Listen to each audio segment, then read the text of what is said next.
خوش آمدید ایک بار پھر آپ کی خدمت میں حاضر ہیں اور ہے یہ رمضان ٹرانسمیشن، لیکن جیسا کہ آپ کے علم میں ہے کہ T20 کا ورلڈ کپ چل رہا ہے تو پوری قوم جو ہے اس کو کرکٹ فوبیا ہو گیا ہے، یوں سمجھ لیں، یا کریز ہو گیا کرکٹ کا، اور کرکٹ کے اندر مستغرق ہو گئے ہیں سارے کے سارے. تو روزے بھی رکھ رہے ہیں، دعائیں بھی کر رہے ہیں. 1992 کا ورلڈ کپ پاکستان نے جیتا تھا، اس وقت بھی ماہ رمضان مبارک کی ساتیں تھیں، لوگ دعائیں کرتے تھے، اور اس وقت اتنے زیادہ ٹی وی چینلز وغیرہ نہیں تھے. پی ٹی وی پر ہی ہم جو ہے وہ میچ دیکھتے تھے صبح صبح اٹھ کے، اور دعا سے پاکستان کی ٹیم ورلڈ کپ جیت گئی، جو کہ شروع میں نہیں لگتا تھا. تو لوگوں کو ہر رمضان میں یہی امید ہوتی ہے جب بھی کوئی کرکٹ کا ورلڈ کپ ہوتا ہے. اس مرتبہ بھی یہی امید ہے کہ دواؤں کے ساتھ ساتھ دعائیں بھی کام کریں گی. ہمارے ساتھ ہیں نسیم راجپوت صاحب. چونکہ آج پاکستان اور انگلینڈ کا سپر 8 مرحلے کا اہم ترین میچ ہے، تو آواز آ رہی ہے نسیم بھائی آپ کو؟ السلام علیکم. وعلیکم السلام شبیر بھائی، میں آپ کو سن رہا ہوں جناب. ارے آپ کو بڑی تکلیف دے دی آج ہم نے، راستے میں آپ کو پکڑ لیا ہم نے. وہی بس آپ کو پتا ہے کہ آج کل جو کام چل رہا ہے وہ ورلڈ کپ کی وجہ سے تو راستے میں ہی پکڑا جاتا ہوں. اچھا یہ بتائیں، آج تو بارش نہیں ہو رہی؟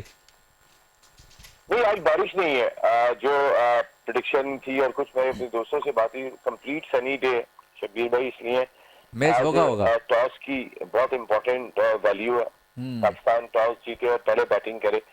دیکھیں اب تک ہم نے دونوں میچوں میں جس طریقے کے غلطیاں کی تھی انڈیا کے خلاف، سنی ڈے تھا، پراپر تھا، ہم نے ٹاس جیت کے ان کو بیٹنگ دے دی. اس کے بعد ہمیں یہ جانتے ہوئے بھی کہ ہم کتنے بڑے چیزر ہیں، لیکن جب ہم دوسرا میچ نیوزی لینڈ کے خلاف تھے تو وہاں تو بارش ہوئی تھی، وہ تو گیلی پچ تھی، تو وہاں تو کوئی دنیا کی ٹیم بیٹنگ نہیں کرتی. ہم نے وہاں ٹاس جیت کے بیٹنگ کا فیصلہ کر لیا. تو آپ کے فیصلے ایسا لگ رہا ہے کہ کنفیوژن ہے آپ کی ٹیم مینجمنٹ میں جو وہاں پر موجود ہے، ایک پیج پر نہیں ہے. پھر آپ کو پتہ ہے کہ صرف وہاں پر ہی فیصلے نہیں ہو رہے، بلکہ قذافی اسٹیڈیم لاہور میں جو لوگ بیٹھے ہیں وہ بھی ڈوریاں ہلا رہے ہوتے ہیں یہاں سے بیٹھ کے، اس کو اندر کر لو، اس کو باہر کر لو. چلے میچ کا کیا لگتا ہے؟ ویسے میرے خیال میں تو نسیم بھائی پاکستان کے لیے سنہری موقع ہے. انگلینڈ کی ٹیم بھی کوئی بہت زیادہ فارم میں نہیں ہے، میرے خیال میں جھپٹ لینا چاہیے اور سیمی فائنل کے لیے راہ ہموار کرنی چاہیے. آپ کا کیا خیال ہے؟ شبیر بھائی اتنا آسان میچ نہیں ہے. پاکستان آج تک ورلڈ T20 میں انگلینڈ سے کبھی جیتا نہیں ہے. دونوں ٹیموں کا جو ٹریک ریکارڈ ہے اس میں بہت بڑا واضح فرق ہے، 21-9 اتنا بڑا فرق ہے. 21 سے وہ لیڈ کرے. نمبر 2 جو دوسری امپورٹنٹ چیز ہے، جو لاسٹ میچ وہ کھیل کر آ رہے ہیں وہ سری لنکا کو سری لنکا میں ہرا کے آ رہے ہیں میزبان ٹیم کو. یہ ایک بڑا ایک سائیکولوجیکل ایڈوانٹیج کے ساتھ میدان میں آئیں گے، جبکہ پاکستان ٹیم کا میچ بارش کی نظر ہو گیا تھا، انڈیا سے ہم ہار گئے تھے. تو دونوں کے درمیان میں ایک دونوں ٹیموں کے مائنڈ سیٹ میں ایک بڑا فرق ہوگا. پھر ہم نے جو بلنڈرز کیے تھے، ہم اتنے خوفزدہ تھے کہ ہم گیلی پچ پہ بیٹنگ کو تیار ہو گئے تھے. تو ایک بات ان کے دماغ میں چل رہی ہوگی انگلینڈ کیمپ میں کہ پاکستان نے یہ بزدلی دکھائی تھی، دنیا کی کوئی ٹیم بھی نہیں ہوتی جو اس بارش کی کنڈیشن میں بیٹنگ تھی، کیونکہ میچ چھوٹا ہونا تھا. اگر ہونا تو 5 اوور کا 8 اوور کا ہونا تھا جتنی بارش ہو رہی تھی. تو وہاں تو آپ ہمیشہ چاہتے ہیں ٹارگیٹ آپ کے سامنے ہو اور آپ اس کو لے کے چلیں. اچھا اگر پہلی بیٹنگ پاکستان کرتا ہے تو کتنا ٹارگیٹ دینا چاہیے انگلینڈ کی موجودہ فارم کو دیکھ کر اور ان کی بیٹنگ کو دیکھ کر؟ دیکھیے پچ کی کنڈیشن پہ ڈیپینڈ کرتا ہے. اگر بیٹنگ کنڈیشن پچ کی اچھی ہے اس پہ بیٹنگ جو ہے وہ، کیونکہ وہاں پہ دھوپ نکلی رہی ہے تو وہاں پہ ایک اچھی بیٹنگ پچ بھی بنائی جا سکتی ہے. میرے خیال ہے پاکستان کو پھر پہلے بیٹنگ کرتا ہے تو 180-90 سے نیچے نہیں سوچنا چاہیے. لیکن جو لاسٹ میچ ہوا تھا سری لنکا اور انگلینڈ کا، وہ کولمبو میں ہوا تھا، پالے قلعے میں ہی ہوا تھا، اسی گراؤنڈ میں کہ جہاں پر اب یہ لوگ کھیلیں گے. تو میرا خیال ہے کہ پاکستان ٹیم اگر 160-170 اس طریقے کی پچ پہ کر لیتی ہے جس پہ پہلے میچ کھیلا گیا تھا اسی گراؤنڈ میں، تو بھی انگلینڈ کے خلاف اچھا اسکور ہوگا، because we have very good spinners. کس کو آؤٹ کرنا ہے؟ جب ہم پہلے بیٹنگ کرتے ہیں شبیر بھائی تو عام طور پہ ہم کر لیتے ہیں رنز. اصل مسئلہ ہمیں جو ہوتا ہے وہ سیکنڈ بیٹنگ میں ہی ہوتا ہے، ورنہ پہلی بیٹنگ میں تو کچھ نہ کچھ ٹیم کر لیتی ہے. تو اچھا انگلینڈ کی ٹیم میں نسیم بھائی کس کو آؤٹ کرنا ہے؟ سالٹ کو؟ دیکھیے سالٹ نے پچھلے میچ میں بہت اچھی بیٹنگ کی، لیکن ان کے بروک سے لے کے بڑا فائر پاور ہے ان کا، ہلکا فائر پاور نہیں ہے. بیٹنگ تو ان کی اپنی جگہ پہ ہے، لیکن جو اصل چیز ہے آپ نے آرچر کو فیس کرنا ہے، آپ نے اوورٹن کو فیس کرنا ہے. پھر ان کا جو اسپن ڈپارٹمنٹ ہے، ڈائم لوسن